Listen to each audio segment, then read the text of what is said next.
আজকে আমরা শিখব হচ্ছে লুপ এর যতগুলো ফাংশন আছে প্রত্যেকটা ফাংশন দিয়ে একটা প্রোগ্রাম করব।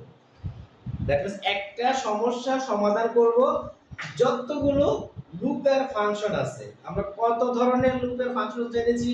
চার ধরনের লুপ আমরা শিখছিলাম হচ্ছে for, while, do while, if, go to। এই চারটা ফাংশনের মাধ্যমে লুপের কাজ করা হয়। যদিও আমরা বলেছিলাম যে প্রত্যেকটারই রেজাল্ট একই আসবে। রেজাল্ট কি একই আসবে, শুধুমাত্র জাস্ট ধরনটা আলাদা। আমরা যখন রান্না করি, যে কোনো একটা কিছু রান্না করতে গেলে এক একজন কিন্তু এক একটা স্টাইলে রান্না করে, দিন শেষে রান্নাটা সেমই থাকে, তাই না? তো এখানে লুপের কাজটাও তাই হবে। তো আমরা এই প্রোগ্রামটা করব 1 3 5 আপ টু প্লাস n পর্যন্ত যাবে। তাই এটা একটা কি, এটাকে কি বলা হয়? ধারা বলা হয়। এটাকে কি বলা হয়? ধারা বলা হয়। তাহলে এই ধারাটা যেহেতু একই কাজ বারবার হচ্ছে, যোগ হচ্ছে, বারবার কি হচ্ছে? যোগ হচ্ছে। সো একই কাজ যেহেতু বারবার হচ্ছে, আমার এখানে কাকে ব্যবহার করতে হবে? লুপকে ব্যবহার করতে হবে। সো লুপ ব্যবহার করার জন্য আমাদের হাতে চারটা অপশন আছে। আমরা চাইলে ফর দিয়ে করতে পারি, while দিয়ে করতে পারি, do while দিয়ে করতে পারি, if দুটো দ্বারাও করতে পারি। তার মধ্যে while একটা পরীক্ষা খুব কমই আসে, যার কারণে এটা আমরা এখন প্র্যাকটিসে রাখবো না। আমরা রাখবো হচ্ছে কি for, do while, if go to। এই তিনটা ফাংশন দিয়ে এই প্রোগ্রামটা বা এই সমস্যাটা সমাধানের প্রোগ্রাম আমরা এখন করব। বুঝা গেল? তো দেখো, প্রথমে যদি আমি ফর দিয়া করি,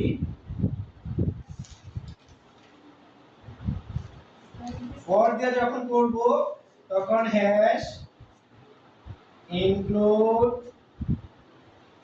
stdio.h main ফাংশনের কাজ শুরু। একটু তো কমন সকল প্রোগ্রামিং এর ক্ষেত্রে, তাই না? প্রথমে হেডার ফাইল যুক্ত করে মেইন ফাংশনের বডি সব করে শুরু করে। তাহলে এখানে আমাদের ভেরিয়েবল গুলো, সরি ডেটা গুলো আছে হচ্ছে কিসে? পূর্ণ সংখ্যা। পূর্ণ সংখ্যার জন্য যেন কি ইন্টিজার, int আমরা লিখবো int। লুপিং কাউন্টের জন্য i, লাস্ট ভ্যালুটা হচ্ছে n, আর যোগফল রাখার জন্য s, শুরুতে s এর মান কি 0। একটু তো কমন, তাই না? আচ্ছা, যখন ফর ক্লিয়ার করতে হয় তার আগে আরেকটা জিনিস, n এর মানটা কি ইনপুট হিসেবে নিতে হবে। তো n এর মান ইনপুট হিসেবে নেওয়ার জন্য কি করতে হয়? স্ক্যানএফ। কি করতে হয়? স্ক্যানএফ। তাহলে আমরা করি SCANF, স্ক্যানএফ। ইন্টিজার টাইপের ডাটা, সেজন্য % একটা মান নিচ্ছে n এর, অ্যাড্রেস অফ n। যখন ফর দিয়ে করব তখন ফর এর কিওয়ার্ড ইউজ করব, ফর। ফর i এর মান শুরু কোথা থেকে দেখো তো? 1 থেকে। i এর মান শুরু 1। i চলবে কতক্ষণ পর্যন্ত? n পর্যন্ত। i less than equal n। i এর মান বাড়তেছে কত করে? 2 করে। তাহলে i সমান i প্লাস 2। এই শর্তটা মানলে কি কাজটা হয় জানো?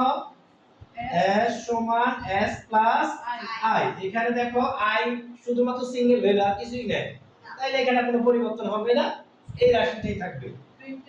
দেন আমরা রেজাল্ট দেখাবো printf। কি ধরনের মান রেজাল্ট দেখাবো? ইন্টিজার, সেজন্য %t। কার মান দেখাবো? s এর মান। রিটার্ন 0 এবং এই যে স্টার্ট করলাম মেইন বডিটা এখানে শেষ করে দিব। অসুবিধা আছে কি? না স্যার। পুরোটা বুঝছি? জি স্যার। এখন এই জিনিসটাকে যদি বলা হয় তোমাদের পরীক্ষায় সৃজনশীল প্রশ্নের মধ্যে এরকম একটা প্রোগ্রাম দেওয়া থাকলো, এই কোশ্চেনটা নাই কিন্তু, সরাসরি #include_stdio.h এভাবে দিয়ে রিটার্ন 0 এন্ড এভাবে দেওয়া আছে। এটাই হচ্ছে উদ্দীপক। প্রশ্নের মধ্যে বলে দিল যে উদ্দীপকের প্রোগ্রামটি ডু হোয়াইল লুপের মাধ্যমে বাস্তবায়ন করো। এই ধরনের প্রশ্ন কিন্তু পরীক্ষায় আসলে তোমাদের জন্য ইজি। কি ধরনের ইজি? তোমাকে আর মুখস্থ করে পুরো প্রোগ্রামটা লিখতে হবে না, তুমি সম্পূর্ণ দেখে দেখে কিন্তু প্রোগ্রামটা লিখতে পারতেছো। শুধুমাত্র এই যে লুপের যে অংশটা ফর, এই ফর এর অংশটা চেঞ্জ হবে। কিভাবে চেঞ্জ হবে? যদি ডু হোয়াইল দ্বারা করতে বলে তাহলে ডু হোয়াইল স্ট্রাকচার, যখন ইফ গুলো দ্বারা করতে বলে তখন ইফ গুলোর স্ট্রাকচার। তোমাদের স্ট্রাকচারটা গুলো দেওয়া হয়েছে না, স্ট্রাকচার অনুযায়ী করব। তো আমরা এখন ডু হোয়াইল দ্বারা যদি সেম কাজটাই করি, আমি শুধুমাত্র এই অংশটা চেঞ্জ করতেছি। দেখো এই পর্যন্ত কিন্তু ঠিক থাকবে, আবার এই পর্যন্ত ঠিক থাকবে, printf এর নিচের অংশ ঠিক থাকবে, scanf এর উপর অংশ পর্যন্ত ঠিক থাকবে, scanf সহ। আর এই মাঝখানে যে for এর অংশটা আছে এটা আমি চেঞ্জ করে দিচ্ছি।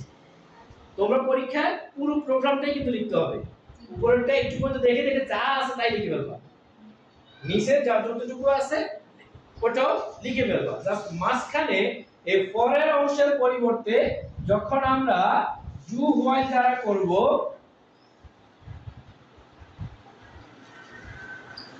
যখন আমরা ডু হোয়াইল দ্বারা করব তখন এই i এর মানটা আগে লিখবা। i সমান কত? দেখো i এর মান কত আসলো? 1। এই i ইকুয়াল টু 1, তারপর লিখবা ডু, ডু লিখে সেকেন্ড ব্র্যাকেট s সমান s প্লাস i, মূল রাশিটা, আর বাড়তেছে কত করে? 2 করে, i সমান i প্লাস 2, এবং শেষ while condition i less than equal n। Just এই অংশটার পরিবর্তে এটা বসাই দিই, হুবহু এটাই, জাস্ট এটা একটু চেঞ্জ হবে, স্ট্রাকচার ওয়াইজ চেঞ্জ হবে। আগে i এর মানটা চলে যাবে, তারপর ডু কি করবে? এই কাজটা s সমান s প্লাস i, এটা কিন্তু উদ্দীপকে দেওয়াই আছে, এই জাস্ট এটা লিখে দিচ্ছ s সমান s plus i। Then increment না ডিক্রিমেন্ট সেটা অংশে আছে, জাস্ট এটা লিখে দিবা i সমান i প্লাস 2, while condition, এই কন্ডিশনটা লিখে দিবা। That's it. কঠিন কিছু? আচ্ছা, তাইলে আমরা ফর শিখলাম, ডু হোয়াইল শিখলাম, এখন আমাদের বাকি রইল কোনটা? If go to. আমরা ইফ গো টু দিয়ে যখন করতে যাব তখন i এর মানটা শুরু করতে হবে। i এর মান শুরু করলাম, শুরু করার পর আমরা যে কোনো একটা ফাংশনের নাম দিব, আমি নাম দিয়ে দিলাম বিটা। বিটা নাম দেওয়ার পর এখন কি কাজ? সেই কাজটা করবে। কি কাজ? s সমান s প্লাস i, আর i এর মান বাড়তেছে i প্লাস 2, 2 করে। if কন্ডিশনটা দিবা i less than equal n, go to ফাংশনের নাম কি দিলাম? ফাংশন বিটা দিলাম, দেন এই printf বাকিটুকু শেষ। জাস্ট লুপের অংশটুকু হচ্ছে এটা, লুপের অংশটুকু if go to যখন বলবে তখন এই ধরনের পরিবর্তন করে পুরো প্রোগ্রামটা লিখতে হবে। এই হচ্ছে মোটামুটি আমাদের লুপ এর রিলেটেড তিনটি ফাংশন কিভাবে একই প্রোগ্রামে কাজ করে সেই সমাধানটা বা সেই প্রোগ্রামগুলো এভাবে সাজানো হয়ে থাকে। আশা করি সবাই বুঝতে পেরেছে। ঠিক আছে, ধন্যবাদ।